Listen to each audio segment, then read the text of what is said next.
Alhamdulillahi Rabbil Alameen Wassalatu wassalamu ala Sayyidil Ameen ala Rasulihil Ameen wa ala alihi wa ashabihi ajma'een amma ba'd. So here we are again tonight for our next Q&A session. It's a good bunch of questions. Bismillah. Speaking to yourself and showing pride to yourself, however, in front of people, not showing any pride, will I be sinful for showing pride to myself, but not in front of anyone else? So, showing pride to yourself and not to other people. Yes. Now, there's two characteristics. One is kibr, and one is ujb. Kibr is pride, and ujb is a type of vanity. And kibr is not permissible at all. And this is not really about whether you show it to other people or not. This is something to be understood. In fact, it's one thing to have a swagger or to talk big. This is referred to as fakhr, and it's a consequence of kibr sometimes. See, the Quran talks about Allah Ta'ala doesn't like the one who's mukhtalan fakhura. The mukhtal is the one who walks the walk, the swagger. And the fakhur is the one who talks the talk. And Allah Ta'ala doesn't like either. So we're not supposed to walk with a swagger or in an arrogant way. So Luqman alayhi salam's advice to his son, وَلَا تُسَعِّرْ خَدَّقَ لِلنَّاسِ وَلَا تَمْشِ فِي الْأَرْضِ مَرَحًا. Don't turn your cheek towards other people with pride. And don't walk arrogantly. إِنَّكَ لَن تَخْرِقَ الْأَرْضَ وَلَن تَبْلُغَ الْجِبَالَ طُولًا. You can't split the earth and you can't reach the height of the mountains. Ajib words. So look in the words of Luqman in the Quran. And so pride is, as mentioned in one hadith, it's batrul haqq, it's to reject the truth and to look down upon people. That's what pride is. Now in English the word pride is used in two senses. We talk about the wrong kind of pride when the person has a swollen image of themselves, a big head, so to speak. That's one type of pride, and that's not allowed at all. And the other type of pride is used in a positive sense. A person is proud of their work, or a person takes pride in one thing or another. This doesn't necessarily mean a negative sense. I mean, we take pride in being Muslims because Islam is something to look up to. It doesn't mean that a person looks down on other people. So the word pride can be misleading sometimes. We talk here, when we're talking about the kind of pride which you shouldn't have, we're talking about arrogance. And this is really the mukhtal fakhur, the person who brags and walks arrogantly. This is the person who shows his pride, he manifests it.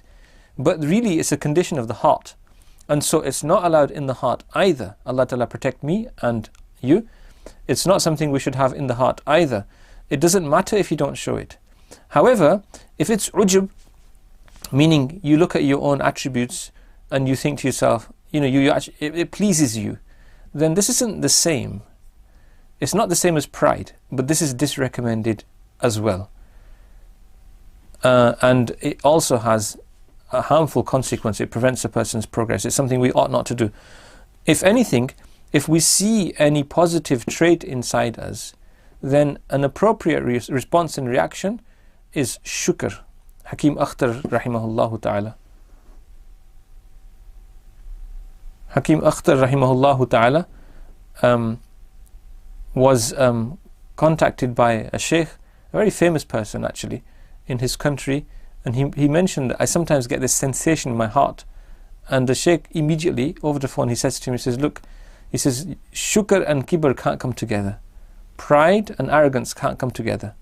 So if you replace your sense of accomplishment with a sense of shukr, then shukr is desired by Allah and kibr isn't desired.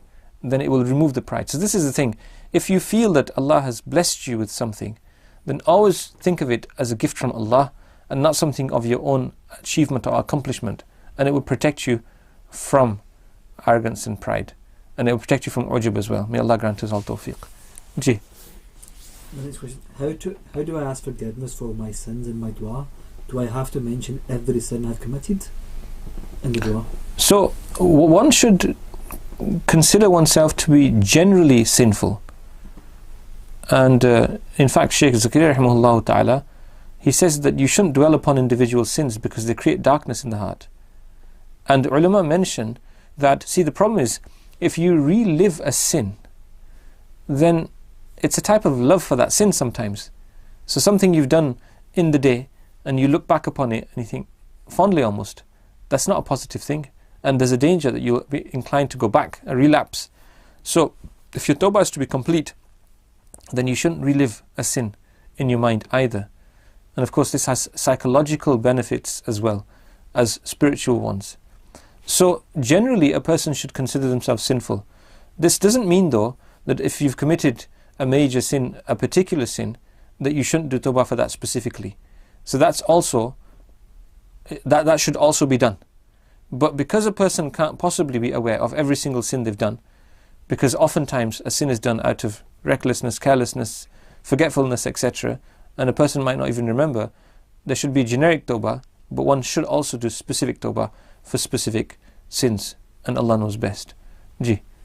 Okay, I follow Hanafi madhab, saying Allahu Akbar is fard in the Salah at the start. If you don't say it with the correct makhraj and exactly where the letter comes from, and say it normally, will the Salah become valid? See, it's not clear from the question what it means by normally, because the question is in English, so the questioner knows English. Now, the letters which are pronounced in Allahu Akbar are not different to letters which are in English. There's no harf halaqi there, there's no kha, which isn't used in English. You know, there's no ayn, and so on. Allahu Akbar, there's an L there, there's the H, the soft H, Allahu Akbar, K, B-A-R, as you would say, Akbar.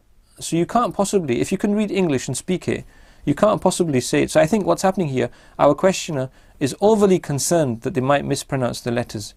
And there's no need for such concern, because Allahu Akbar is easy to pronounce.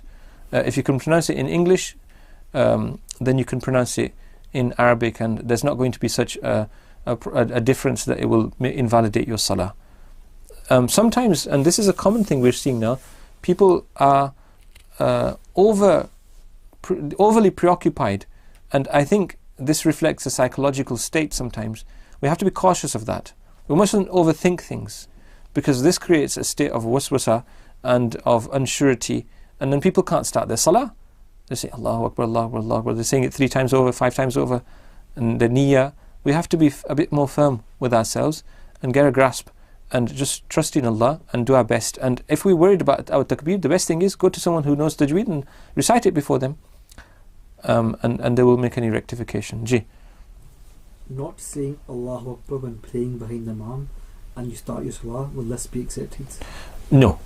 You have to say Allahu Akbar to enter into salah. This is why it's called takbir tahrima, because it makes the things which are haram in salah haram, because you enter into the state of salah. That hurma, that sanctity of salah, you have to enter into that state, and the way to enter into the state is to say the takbir. So if you just go and stand behind the Imam and don't say the takbir, raising your hands is sunnah, but saying the takbir is a rukn. You have to enter into salah, just as you have to say the salam to go out of salah, unless you do something that breaks your salah.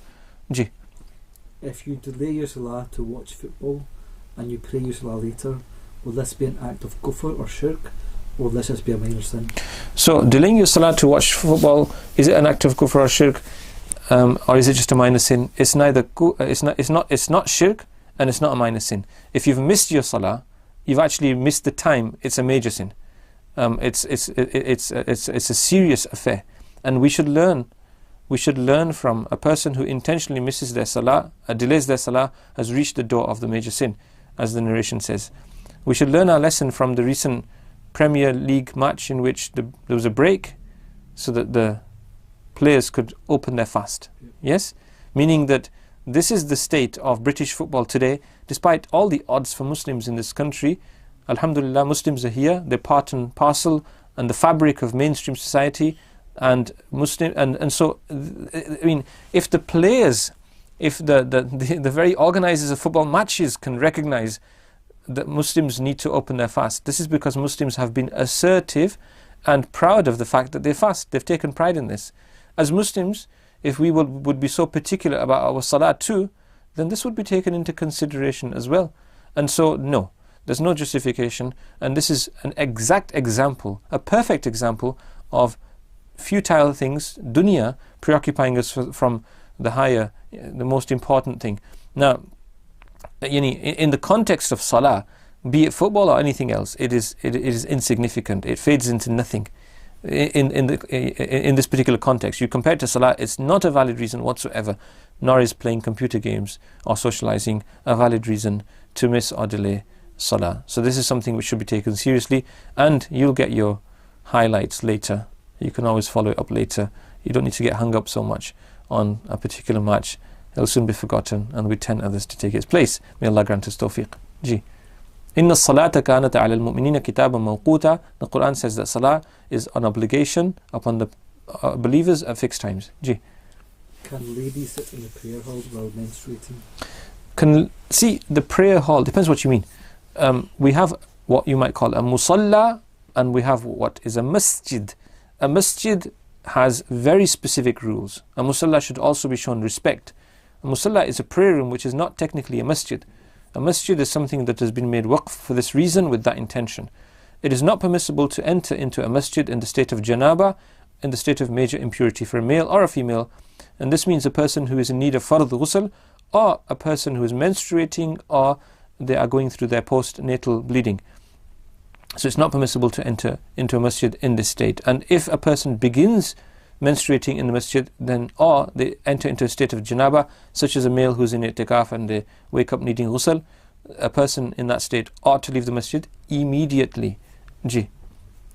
When reading the Quran while menstruating, is there a part where one has to go into... When is a part one has to go into sujood? Is this allowed? Okay, so basically the questioner seems to think that because you can't perform salah in menstruating, should you then do the sajda? But they're missing the point that when you're menstruating, you don't read the Quran either. And what we mean by this is, if a person's just looking at the page, that's a separate thing. You can't touch the mushaf and you can't recite verses of the Quran in the state of menstruation or janaba in the state of major impurity. Now, you can recite the du'as in the Quran with the intention of a du'a, not with the intention of recital, not as with the intention of tilawat. So you might say, رَبَّنَا آتِنَا فِي الدُّنْيَا حَسَنَةً وَفِي الْآخِرَةِ حَسَنَةً وَقِنَا عَذَابَ النَّارِ, because it's a du'a. رَبَّنَا لَا تُؤَاخِذْنَا إِن نَسِينَا. It's a du'a. It's a Qur'ani du'a, but it's a du'a. So as a du'a you can recite such excerpts, but you would not recite them with the intention of recitation. So you wouldn't even recite the Quran, let alone do a sajda. Neither is allowed in the state of major impurity and in the state of menstruation. Ji. What is the latest time in minutes you can reach each namaz, read each namaz? Latest time in minutes? Well, it's different for different salahs. I mean, you can read Fajr from the beginning time right till the ending time. It's not makruh. When we say ending time, though, I mean you have to be careful that you get the times precisely. But you can all through and through. You can read, meaning you should do your salam before the time ends. Dhuhr, again, you can recite it through the whole time. Although there are preferred times for when jama'ah should be, we'll come to that. Asr, you can recite it in the early part of the time. Then, as the sun starts declining and begins to fade, it becomes pale and orange red, then it becomes makruh. And it becomes intensely makruh when the sun is actually setting. But if you still have to read your Asr before the sun set, then you would begin it and commence it because you do have to fulfill that obligation, but you wouldn't do that optionally because it's makruh tahrimi. Maghrib should be performed in its early moments, although it can be performed all the way up to Isha time. Isha can be performed all the way up to Fajr beginning time, but it's preferred to be performed in the first third of the night, or at least in the first half of the night. Now, with congregational prayer, the Hanafi position is that Dhuhr should be performed in the early part, except in hot countries in summer, because the hadith says abridu dhuhr, one should perform Dhuhr when it's a bit cooler. And Asr, the Hanafi position is that it's preferable to perform it a little late, but before the sun changes colour. Maghrib should be performed with Jama'ah in the early portion, and Isha in the first third of the night, if possible. That's the general recommendation. And we're not talking here about the Zawal time, because that's not part of Dhuhr time. Otherwise, if we were looking at that, then it's makruh tahrimi to perform salah, any salah, during the sunrise, the sunset, and when the sun is at its zenith, just before Dhuhr time. Ji. Should health... So on this point, let me come back to this briefly. Delaying Salah so much, procrastinating, that it has to be rushed in the last moment, it's not really a good habit. And all of us ought to be a bit more, punctual with our Salah and perform it early. It's a good, especially in winter time when the days are short. And generally speaking as well, if you're going to the masjid, that's the best. And if you're performing it yourself, perform it in good time, so there's no risk of missing it altogether. Ji. Should health conditions be disclosed before marriage or after marriage? It depends on the health conditions. I mean, if they are going to affect the marriage, then it's really cheating the other person. So it's appropriate that where it's going to affect the marriage, it will cause problems after the marriage, and and the other person will feel deceived. So it's appropriate that anything which is going to affect the marriage is disclosed, so that either party, the other party, is prepared for something which may affect the marriage. Ji. Are you allowed to taste food while cooking and fasting? My wife is very fussy with food. Wife? Is it the husband that's doing the cooking here? That's fine. Yeah, it's either or. Huh? Yeah, I think it's either or. Either or. Okay, so basically, in principle, you can't eat anything when you're fasting. You can't eat anything when you're fasting. But some spouses are tyrants, and they will be very severe with their family if the food isn't to their taste. Now, really, those spouses ought to sort themselves out. But if you worry that you'll be unduly oppressed, if there's you can't manage these days with measuring tools and recipes, it's not hard to get it right. But then, if this is really an issue, then the ulama have said that, see, because when you do wudu or ghusl, fard ghusl, you do taste the water, and it's jais to do ghusl and wudu with seawater, which is highly salty. So on this basis, if there's a valid reason, then to avoid someone's oppression and dhulm, you can touch your tongue with that substance and then spit it out. But if you swallow it, it would break your fast. So it's makruh normally, but it's not makruh if someone else's tyranny is forcing you into that situation, as long as you don't swallow anything. Ji. How can one overcome any intense fear? Wants to bring peace to their mind, what ibadat is needed? Intense fear. Okay. So, La ilaha illallah. There's no one single answer to this. I mean, wudu itself is a protection, by the way. Salah is a protection. وَاسْتَعِينُوا بِالصَّبْرِ وَالصَّلَاةِ. Take assistance through Salah. Zikr, all forms of it. Focusing on the greatness of Allah. A person who fears Allah is feared by everybody else. Once a lion or a similar animal was blocking the path, and Ibn Umar radiyallahu anhuma came over and just told it to go away, and it moved on. And Sayyidina Ibn Umar commented that a person who fears Allah, everything fears him. Then there are many stories like this. So it's about filling our hearts with the awe and majesty of the Almighty, and this will make other things, other fears fade into insignificance. And there are specific du'as as well. I mean, there are loads of them. One of the Quranic du'as which is immensely powerful is Hasbunallahu wa ni'mal wakil. Hasbunallahu, and this ayah, the context of it as well, this revelation, the previous bit to this is when people had tried to frighten the believers, that fakhshawhum, there's this army coming up against you and you should be afraid of them, and fazadahum imana, their iman increased, and they said Hasbunallahu wa ni'mal wakil. Allah Ta'ala protected them. So this is one dua that you can recite. You can recite La hawla wa la quwwata illa billah. But generally speaking, it's also about accepting the taqdeer of Allah. So something you can change, you do what you can to change it. And something that's beyond your control, you entrust and you do tawakkul, and you just do dua. Something that's already happened, you can't change that either. So you accept that and you move on. Ji. How does one reach a higher station with their zikr? Zikr will take a person to a higher station by definition. But it's about consistency. Ya ayyuhal ladhina amanu dhkurullaha dhikran kathira. Abundant dhikr. This is what we need.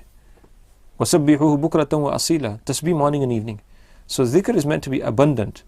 And when a person is in the state of dhikr, they are already in a high state. Because Allah says, فَاذْكُرُونِي أَذْكُرْكُمْ. Remember me and I'll remember you. So you gain the special attention of Allah when you're doing dhikr. Yes, of course, there's quality and there's stages. So the more immersed and engrossed a person becomes, the more their heart wakes up, and the deeper this kind of this dhikr enters into their conscience and into their spirituality, the more powerful it is and the more the blessing. But dhikr itself is the key to a high status, and it's about consistency, regularity, so you don't miss out. You religiously, and there's no harm in using this word here, you religiously observe your dhikr morning and evening, the way you would take an important medication. You don't miss it out. I like using the example of the glucose drip. The patient. I remember being in a hospital near a patient, and this patient, every time they would put the patient on the drip, the patient would perk up and start talking, and every time they would remove the drip, the patient would go into a kind of a doze. And this is the situation. Spiritually, our ruh becomes alive when we're giving it its food in the form of dhikr, and when we deprive it, then it essentially dies. It's as though because the hadith says the likeness of the one who remembers his Lord, مَثَلُ الَّذِي يَذْكُرُ رَبَّهُ وَالَّذِي لَا يَذْكُرُ مَثَلُ الْحَيِّ وَالْمَيِّتِ, and the one who doesn't is like the living and the dead. So dhikr is life. If you own one property but are still living with family and have rented out the property, is the property included in Zakat calculation? And if so, what value? The current market value or the price you bought it for? You do not pay Zakat on the value of a property which you have given for rent. You give Zakat on the earnings. It's only on the earnings. They're added to your own earnings and your own savings, and you calculate that at the end of the year. So if a property is on rent, it's not the value of the property, it's the earnings that you add to your earnings. That's the last question. What's that? Can someone do acupuncture or Hijama while fasting in Ramadan? I think they meant to say Hijama there. Hijama? Must be Hijama. Yes, they can. You can have acupuncture while you're fasting, and you can do Hijama while you're fasting, although you should consider practically that it might make you feel weak. That's a separate point. But technically you can have Hijama while you are fasting. Okay, so that brings us to the close. May Allah make what we've said a source of benefit. وآخر دعوانا أن الحمد لله رب العالمين وصلى الله تعالى على خير خلقه سيدنا محمد وآله وصحبه أجمعين.